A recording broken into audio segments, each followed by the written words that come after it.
everyone, to this edition of Labor Live at 12:05, your weekly Thursday live stream for all of Labor Month 2024. So for the last 3 weeks, we've covered a wide range of issues from solidarity to defined benefit pensions and the switch to 401ks to collective bargaining, all the important stuff of what our movement is about. But it's culminating in this conversation of why it's so important for our members, for union members, to get involved this November.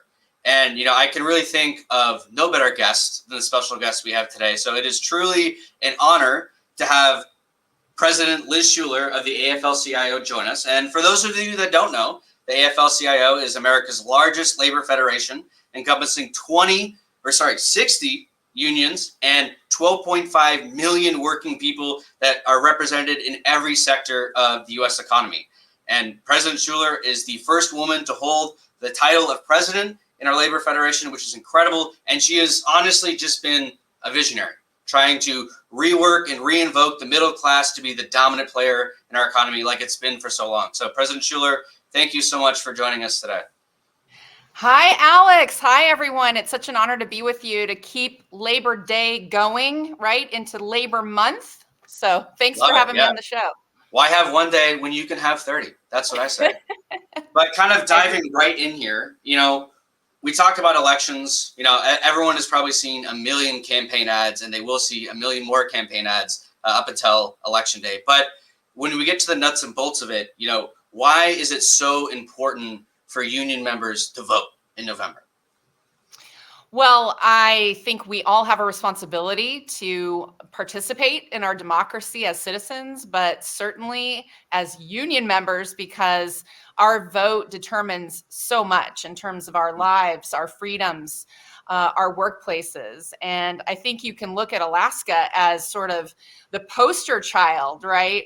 To show what kind of change can happen when you put working people first, when you engage in that political process. You think about what has happened across the state of Alaska.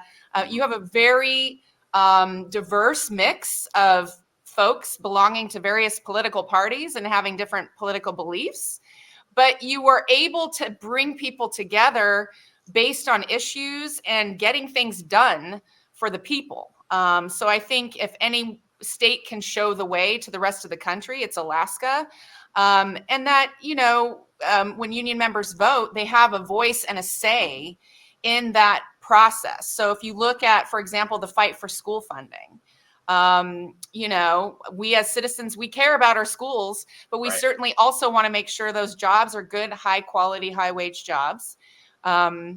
Whether that's in the classroom or working on construction. So you had Democrats and Republicans, kind of working together to grow that base student allocation, which is the primary funding formula for Alaska schools. That's amazing. Do we have opponents? Yes, but we are building that coalition to show results. And so I think that's one small example of what you can do well when you come together as workers, as unions, community, and really engaging civically and making progress for the working people in your state. Yeah, no, I think you hit the nail right on the head. And, when I think of this question, I always think back to the quote from former president of the UAW, Walter Reuther, the ballot and the bread box. They're so interconnected. And, what our unions fight for at the bargaining table every single day can just as easily be taken away in the legislative halls. I love that quote. Right? Like, it's just, we think we have all these protections, and we do. And we fought really hard for them. But, if we slip up for one moment, all it takes is one bad group of lawmakers to think, these people don't need these protections. These people don't need the things that they fought for. And the example we're living right now is this election for president. Right. And, the fact that we have the opportunity to build on progress that could be taken away with the stroke of a pen. You think about all the investments in infrastructure and clean energy and, all of the good jobs that have been created in this administration. And if we don't elect someone who continues that vision, it can be taken away with the stroke of a pen. Yeah, so that brings us, I think, to probably, one of the biggest decisions we all have to make this November is voting for president. And I think oftentimes there's a lot of misconception and misconstrued ideas about how labor unions endorse political candidates. So I was wondering if you could kind of shed some light on how the national AFL-CIO determines who to endorse in a presidential election.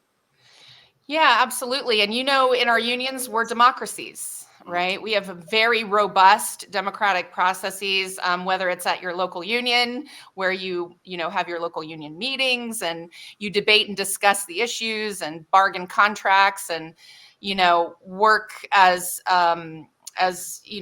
brothers, sisters, and siblings to move the local union forward or move the state labor movement forward. And those democratic systems have been in place for a really long time. It's just like workplace democracy, where Right. you have a majority of folks who come together collectively and chart a course forward. So the same is true for the national AFL-CIO. As you said, we are an umbrella of 60 different unions Right.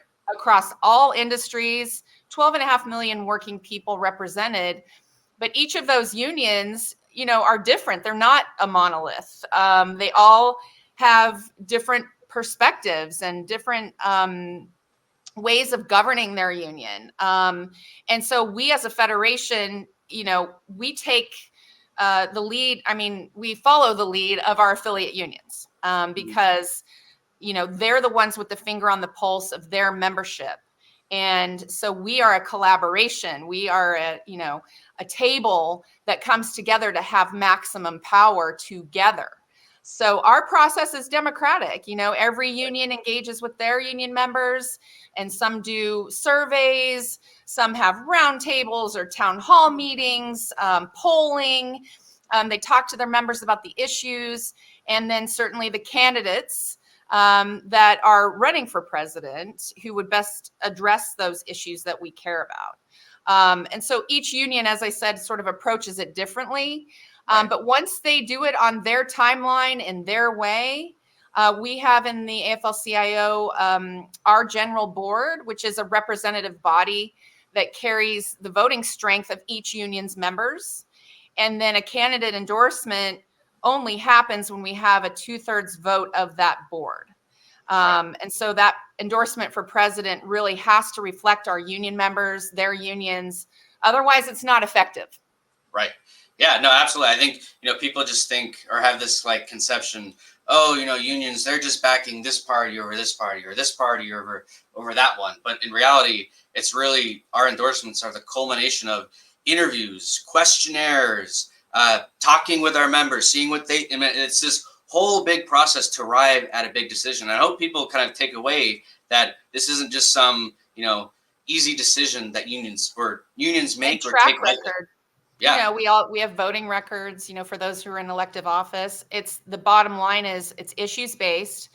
And if a candidate supports us and our issues, we'll support them.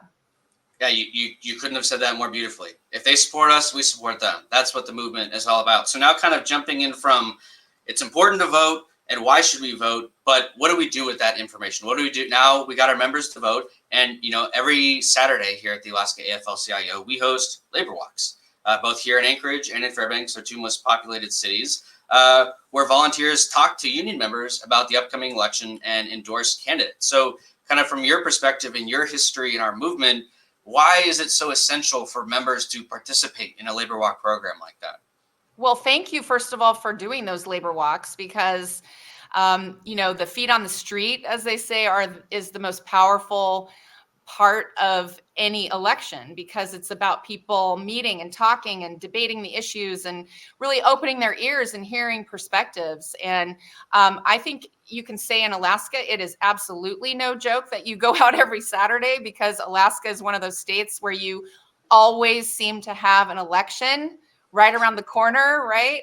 Yep. Whether it's a municipal election or school board or a special election or statewide, it never ends. And that's the beauty of why the labor movement as a pillar of our democracy is sort of this stabilizing force that we can get folks really engaged. And those walks are so important because it's about getting people to pay attention and engage in the issues. People are so busy with work, with family, all the day-to-day responsibilities. They often don't have time to pay attention to who's running for what, right? Mm-hmm. And so our members really do need someone they trust to be in touch with them. And there's no one more trusted than their union. I will tell you, we have data on this. Who do people trust? Their friends, their family? It's their union. And I don't know what that says about their family, but the union is more trusted than friends or family. So when we show up on a member's doorstep, we can strip away a lot of the noise that's going on out there and the sort of impersonal parts of politics. And it's just a conversation, between two members who share a value system, a common vision, who we are as workers, what we deserve.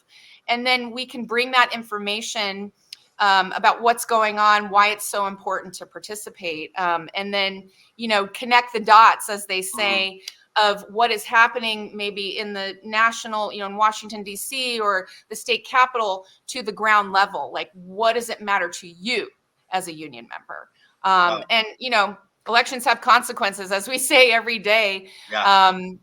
They hold tremendous promise, or they can present terrible dangers that put our freedoms at risk and our unions at risk and our democracy at risk. So when a fellow union member comes to your door, we can talk about those issues and really build a powerful block that truly influences elections. When union members vote in higher numbers than the public, we actually can be the difference maker in elections. So that's why it's so important.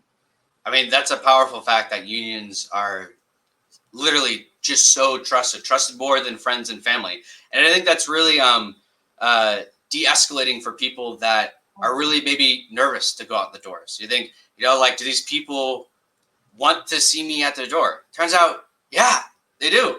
Because not only have we been doing it for decades up here and across the country, but union members want to hear from their union. Right? It's so true. And in this era of misinformation and disinformation, people in these social media vortexes, they don't know who to trust. Your union siblings are the people you carpool with, that you sit with in the break room, that you talk to before and after work. And I think that relationship builds that credibility, that trust, and then you can really get beneath the layers, in a deeper way. Yeah, but definitely way more effective than you can with radio ads and mail. That face-to-face conversation. And I know we have a hard stop here in a few moments, but maybe just one last kind of quick question from your perspective. What are the stakes of the upcoming election in November? Oh boy, that is a tough question to answer in 1 minute or less. But we always say this election is the most important election of our lifetimes. So I'm not going to say that, even though I'm going to imply it with my eyes and my voice, because it really couldn't be more stark, the difference that we have in front of us between these two candidates for president. Also the down ballot races, at every level. This is a consequential election because it's about our basic freedoms. And I know Alaskans like their freedoms. And whether it's your freedom to vote, your freedom to form a union, your freedom to make your own choices. It's about whether we as Americans, frankly, are going to have this path forward of civility, frankly, and unity, or the other path of chaos, of division, I would say hate. That we have this path forward with a candidate like Vice President Harris and Governor Tim Walz, who are champions for workers. They have a track record. They, have been instrumental in gains that we've made in the past 3+ years in the Biden-Harris administration with protecting our pensions and lowering prescription drug costs for our seniors, and, making all these investments that I talked about in infrastructure and manufacturing, and then certainly Tim Walz with the track record he's had in Minnesota with paid family leave and, investing in workers. And then we have on the other side of the ticket, this billionaire and venture capitalists who say without a hint of irony that they are standing for working people, right? They're standing for their rich friends. And so I think that people need to really peel back those layers and look at the playbook, that Project 2025 that we've been hearing so much about. As you know, Coach Walls would say, you don't spend so much time building a playbook if you're not going to use it. So this playbook is no more public sector unions. You know, no consequences for companies who send workers out to get hurt on the job or even die on the job. It would be a slap on the wrist for companies with the way they see OSHA. You know, no protections for the right to organize or strike or have any say in our own future. So that is what is at stake. So I just think that, you know, people should really look at the issues, the track records, and, you know, when you compare these two candidates, it couldn't be more stark. And so working people have a champion in Vice President Harris, who was walking picket lines with workers while Trump was crossing them. Right. Well, I don't think you could paint a more clear distinction than you just have. So thank you again so much. Thank you for joining us today. I know you're about to go give another speech at a different state right now because you are all things election. So thank you for taking time out of your day to join us. And more importantly, thank you for your leadership of our federation. You truly are a visionary, strengthening the middle class. And I can't wait to see where we go in the future. So Liz, thanks so much for joining the program. Me too, Alex. Thank you so much. And thank you for the work you're doing here. And thanks to everyone for their activism and leadership in our labor movement. Well, folks, that wraps up Labor Month 2024. But keep tuned. We're going to keep talking about labor issues through this Labor Live at 12:05 format indefinitely into the future. So if you have an idea, again, for a Labor Live program, put it in the comments. Send me an email. Shoot us a Facebook message. We want to keep giving you the type of content and the information that you want to hear. So again, thanks everyone for joining.